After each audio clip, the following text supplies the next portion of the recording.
Well, now we know very clearly who's running Instagram, right?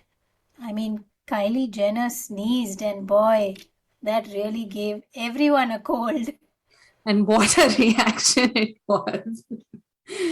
Yes, the I'm so pandemic of glad she did. yeah, and I'm kind of glad that the pandemic of Instagram dissatisfaction is spreading.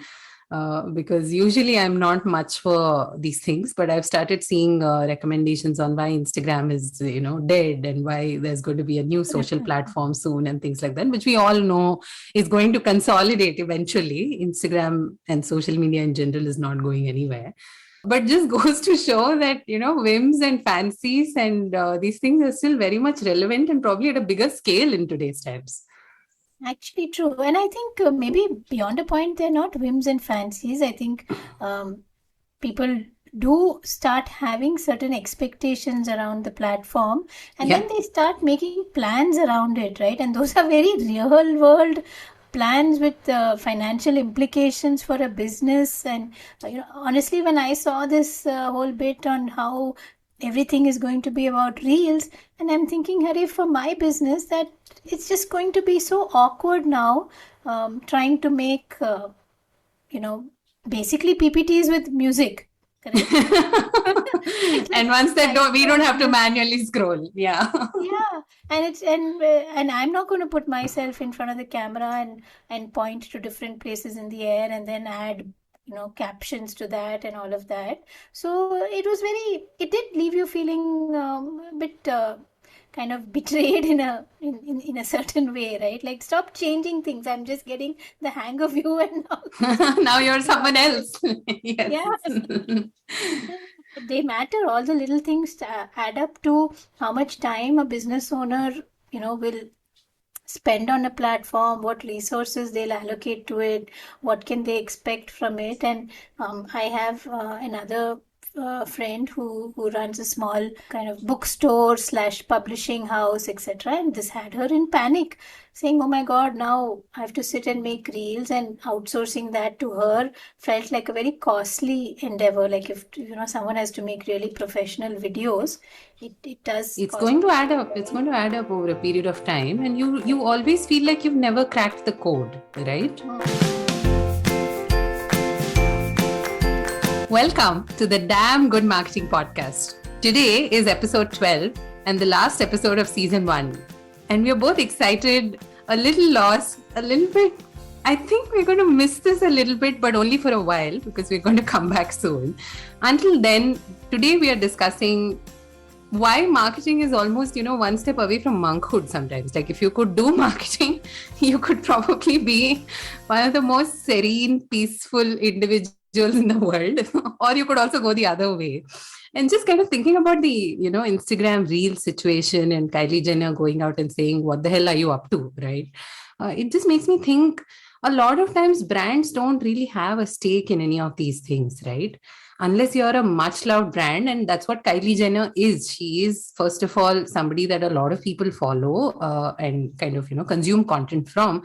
So if she says something, it makes a difference. But if I'm a small business owner with a few thousand followers, just doing my own thing, and I had somebody come back and say this to me, I think last week, where they said, "I have this toy brand. It's up and coming. It's a very nascent thing. But I used to have a lot of, loyal followers. They'd see my content, they'd visit the website, they'd tell me that this product is nice, it's not, or whatever. But these days, they don't even see my content in their feed. So how are they going to even react to it?" Which is why I'm genuinely thinking if I should kind of switch up from Instagram completely. No, totally get it. I think we're at the mercy of these platforms, and then there comes a time when you give into it and you say, "Hey, I don't have a choice. There's how much I put in. There's certain return I'm getting," and then you chug along. And then there are times when it frustrates you. You say, "Let me just ditch all this," and it does make a difference in terms of whether you focus your energy on building the business, which then can automatically lead to some posts on social media because you're doing the work, or do you then look for, okay, who's going to write the content, who's going to design, who's going to post, who's going to track the metrics. That's a huge overhead. Yeah, and it's a big decision both ways, right? Like, whether you choose to keep going or whether you choose to stop entirely. It's not a small thing that you just woke up overnight and you made a choice. And it's completely reasonable and rational that you would seek a lot of opinions. you would kind of worry about it and obsess over it. And that's where I feel like there's a very thin line between, being reactive in the context of marketing versus maybe just having a mindset that these changes are fundamental and they'll continue to exist until the end of time. And therefore, it's okay that they exist, and let me just move on and go with the flow to the extent possible. But that's still, the problem that you mentioned. And I think one of our guests from the last episode, he articulated it so beautifully, wherein he said all companies today are also content creation and media companies, right? So not only are you building this business, but you're also building an extremely strong content bench strength to support that business. So true. And I think the break that I've given myself is to say it's okay to take a break.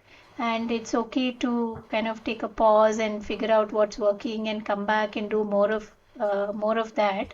But it's as a small business, as a like for me, largely it's just 2-3 of us, right, working on the content that I need to put out there. I think keep it really simple. Keep it something that is in a way easily repeatable. So there's some kind of template to most of the things that you do. For example, if we have this podcast, then it's largely over a period of time it gets templatized, right? Like that is true. Effort, yeah. Right? The effort is in where you want to really put it in terms of the topic, the research, the speaking to relevant people, etc. All that, and we love putting that part of the effort. But the rest of it, can I templatize it, saying, okay, this is what the artwork will look like. This is the platform that I will choose to host it on because it's a simple upload and plug and play kind of stuff. And then this is how I will promote it. And keep all of that as simple as possible. Don't overthink it. Don't keep trying to do new stuff every week. That's not really the core. The core is the content of the podcast. That is true. And also it is overwhelming to keep switching context constantly, right? That's a bit of a tongue twister. But I just feel like if we are not sure of something, then maybe it's not the right platform. And I've done this before, wherein I felt the need to maybe do 4 things at a time or 5 things at a time and just keep them all going at the same time. And frankly, it doesn't work. It genuinely doesn't work. And I think especially for really small teams where it's just one person or 2 people running the show, the best thing to do is to just sit down and be objective about what is possible over a longer period of time and make that the focus of the content bucket, right? Like I know for a fact that if we do 30-40 minute episodes, which is what we've been doing so far, it is possible to subsequently turn them into blog posts. And, at least that's what the common knowledge says, that, LinkedIn posts should be born out of this. And I'm sure it is. It's just that I can't do it right now while also doing the podcast is what I'm trying to say. Correct. Yeah. And I think that applies for every part of what we do, right? Like initially experiment. So try maybe just 2-3 platforms, create an account, see what it looks like. Just like anything that you may do, if you're choosing CRM software, if you're choosing billing software, like try 2-3, see what works with your style of doing stuff, and then give it a longer run, and don't then keep second guessing that, oh, should I have also done this? Should I have also tried that? So if Instagram's working, stick with it for a while. If LinkedIn is working better, stick with that for a while. Give it time to also kind of get to know you and respond to what you're doing. Yeah, that is true. Yeah. And I think the some time is again a bit of a subjective thing, but at least a few months, wouldn't you say? I mean, without that much, I think today nothing works. Yeah, I think, and I've seen it with some of the work that we put out. Initially, it's silence, right? It's all quiet, and folks are receiving our content, whether it's a newsletter or whether it's new set of blogs or it's a podcast episode. And it takes a few months for them to say, okay, even you are consistently at it. So this is something that I can keep expecting from you. And this is something that you also value. And then slowly the feedback starts coming in.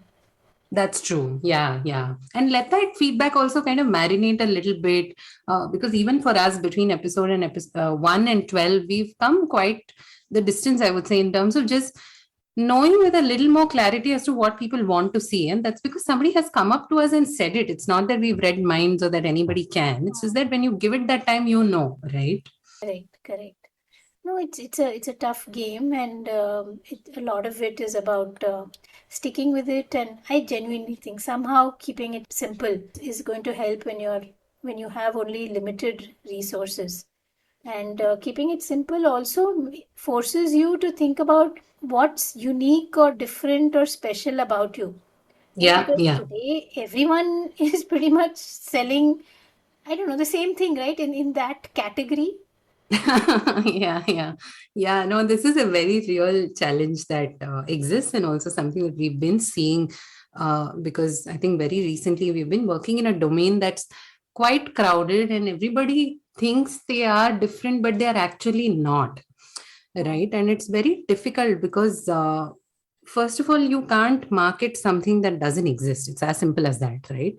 And for that difference to exist, it takes a lot of hard work, right? Opportunities do exist. It's just that they walk around, in greasy overalls, and they look a lot like hard work, which I think is why we don't see them, right? Like, we don't notice those opportunities because they take internal change even before it can be communicated externally. Right. So if I'm genuinely selling something that everybody else is, I think the biggest proof of concept that I would draw from is what are my customers saying about me, right? And how does that compare with reviews for other service providers? Today, reviews are very freely available, and we can just go on the internet and check out our competitors. So we know what is being said about them, and we know what our customers say about us. And I think that's a great place to draw those differences from, and just go big on them, because if it matters to the customer, it should matter to you. And it can be frustrating that everything that you try, generally what you hear is it takes time or give it time. Yeah, yeah. You feel like I don't have this time. If I had it, it wouldn't be, I'd be doing so many other things. I want to know if it's working and if I need to move on. But that instant feedback loop or that instant gratification is not going to come. Even the instant gratification of like 20-30 likes on a post, it takes Yeah, time to get there. that is true. Like, I was just thinking of that, reminded me of my highest liked post so far on LinkedIn, which also has not hit the 100 mark, by the way. It was because I had finished a certification from somewhere. And while that's great news, and I feel good about it, and lots of people apparently do feel good about it as well, it's not really done anything for me beyond that point, right? Like, today, you go ask those 50 people, hey, did you know this and this person did the certification? They'll be like, what? I had no idea, right? So I think likes and things are very short term outcomes for a much of a longer term situation, I would say. And while the image that you build may add up over time, I don't think a single individual post on any platform is really going to make a difference. Yeah, no matter how viral it goes. Yeah, so true. Speaking of virality, why don't we pick, our highlights from past episodes? I was thinking, with guests and obviously with ourselves, and see if, our thought process has changed maybe over a period of time, in the context of these conversations. That's an interesting thing to do. Let's do it. And now I'm going to jump back to, I guess, my favorite persona or person, Okay.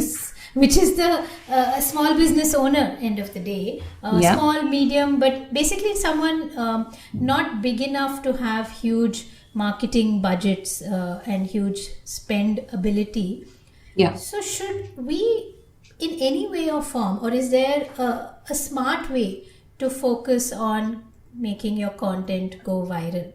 And I think the fundamental question coming back to, should we even try? That's a very interesting question. And I think one of the things that we don't talk about in any conversation about virality is the initial days of the campaign, or rather the initial touch points in a campaign, right? Even for you and me to have seen a cred campaign, and I'm going to set aside the, platform level advertising and the TV advertising, because that's a whole different topic in itself. And I mean, once you shoot it to 1 million people, obviously it will be seen by some of them.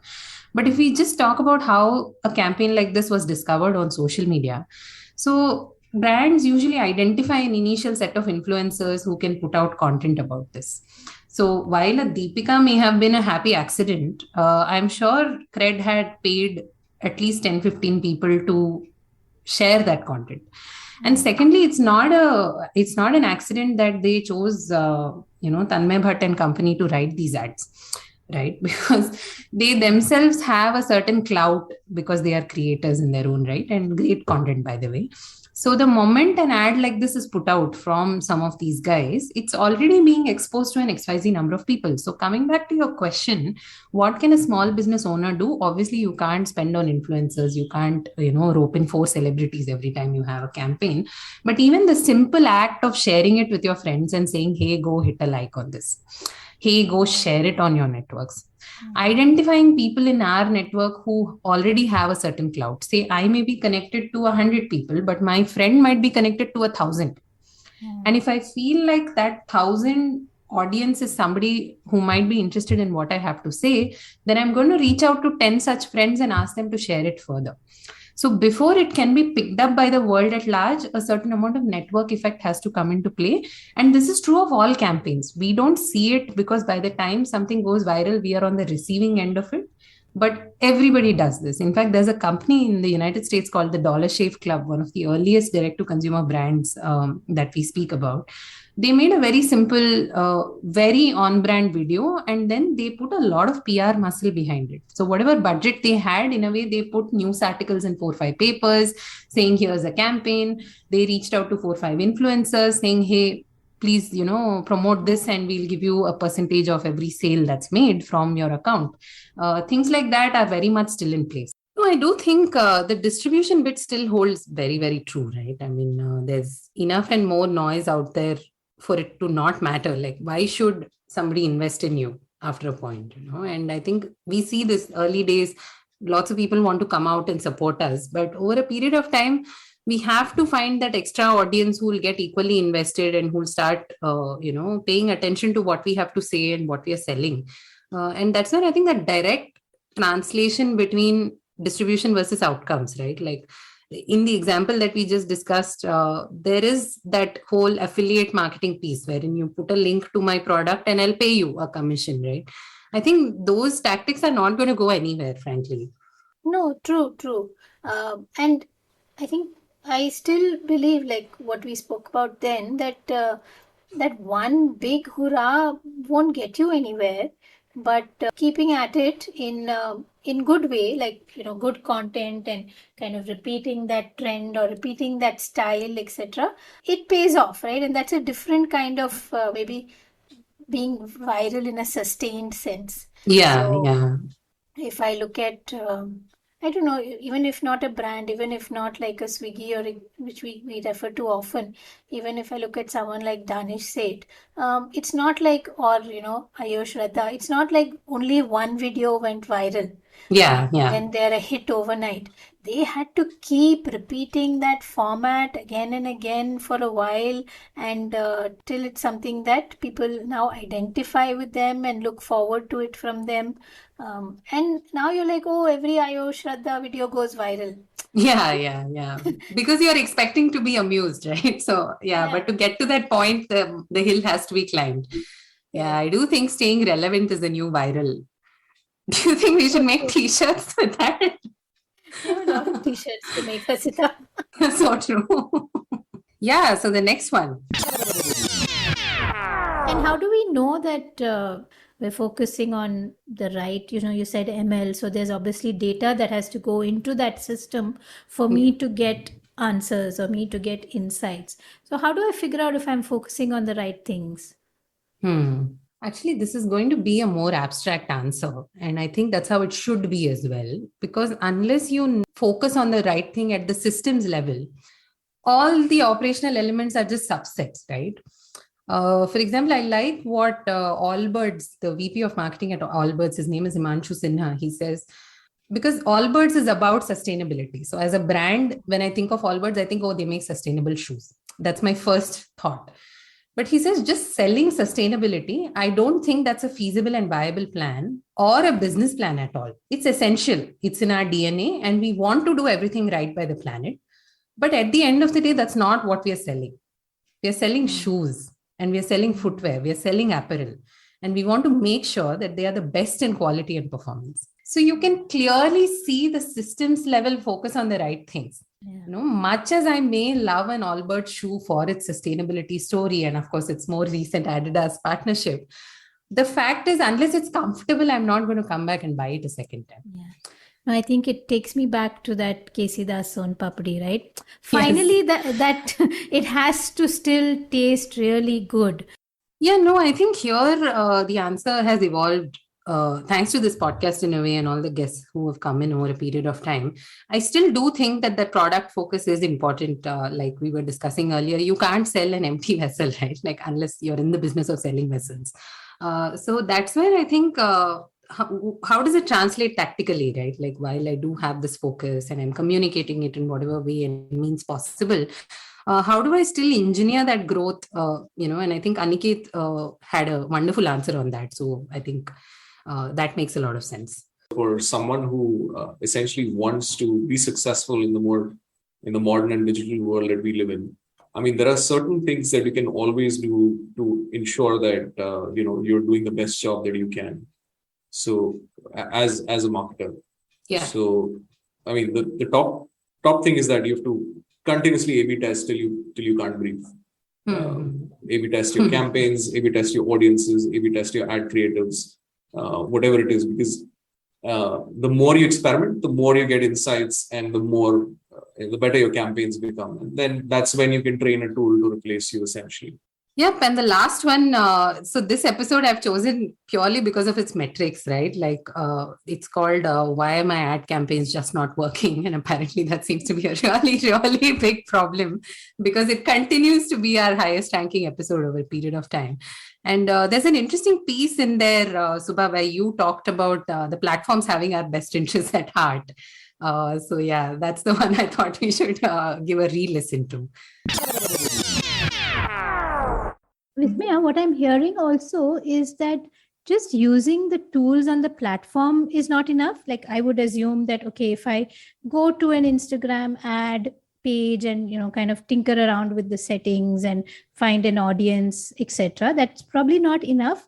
This needs deep expertise and someone who has kind of dedicated a lot of learning into the kind of ad space. Would that be right? Is that where some of us as business owners are going wrong, thinking that the platform has our best interest at heart?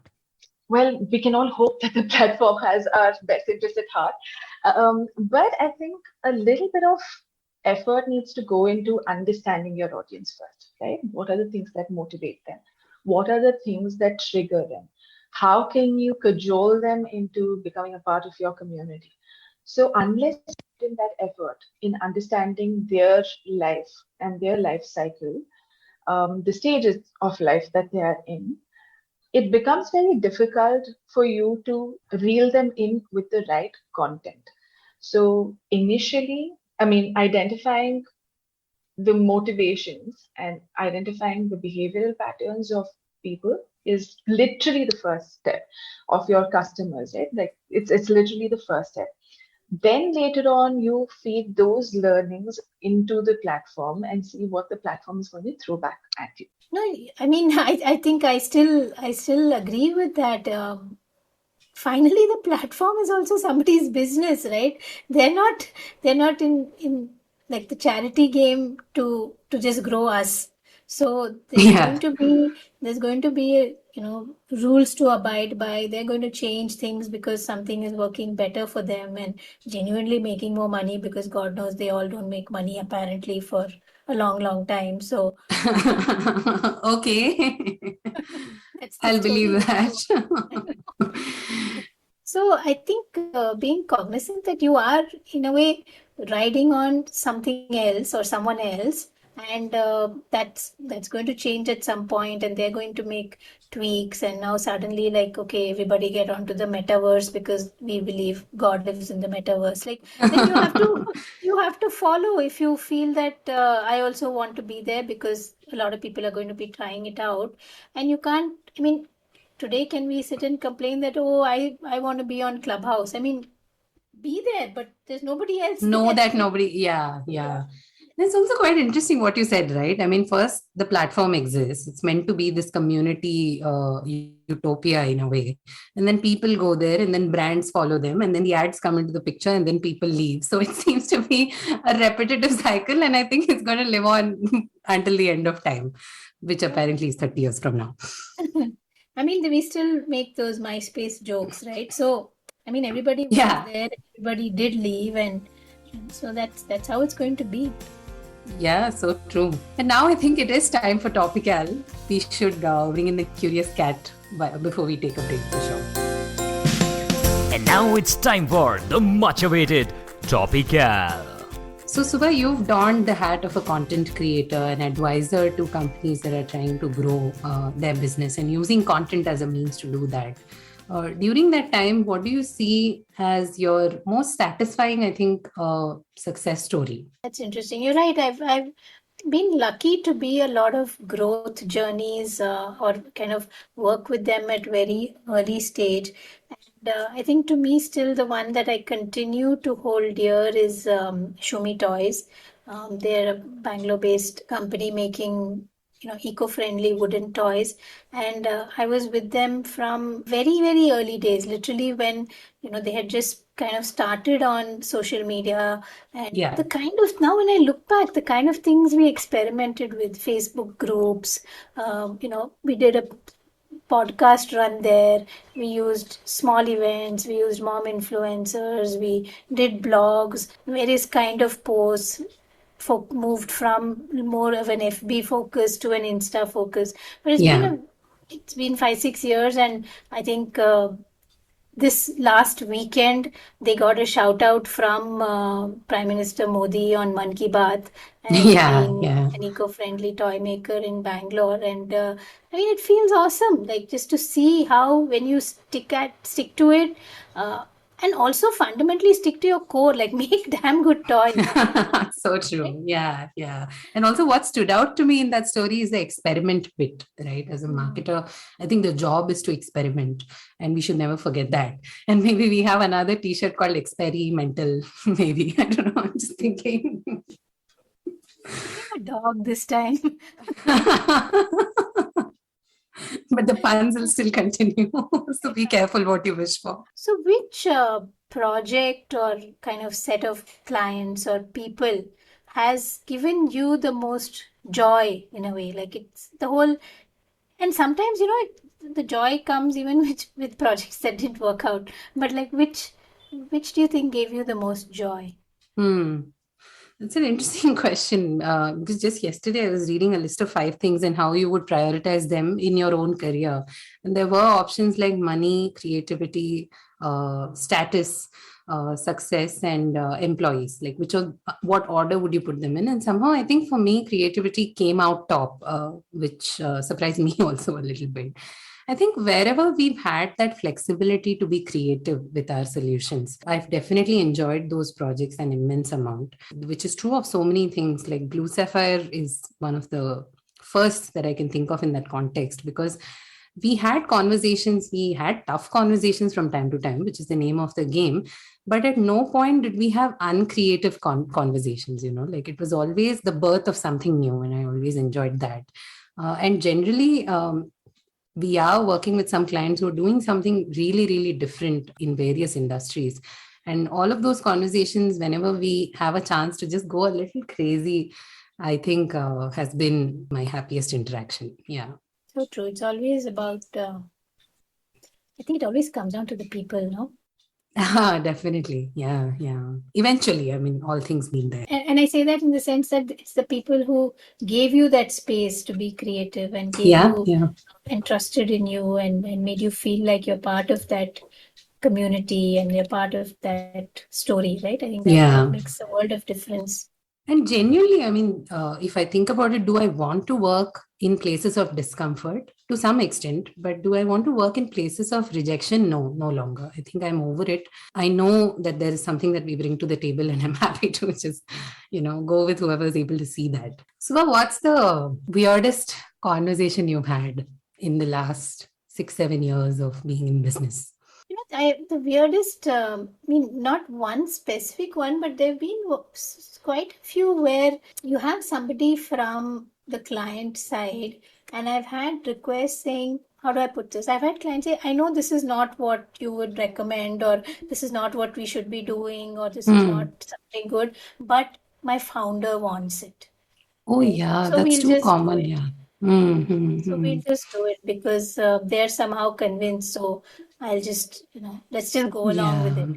Yeah, and the sad thing about that is even if the founder was right and whatever, eventually the buy-in is not there from day zero. So yeah, I mean, it's a heartbreaking conversation, frankly, to have. Yeah. Thank you so much for tuning in to episode 12 and the entire season of the Damn Good Marketing podcast. There are just two things that we know for certain. One of them is that there is going to be a season 2 and we are going to come back. And the other thing that I'm growing in terms of certainty is that we will have t-shirts eventually.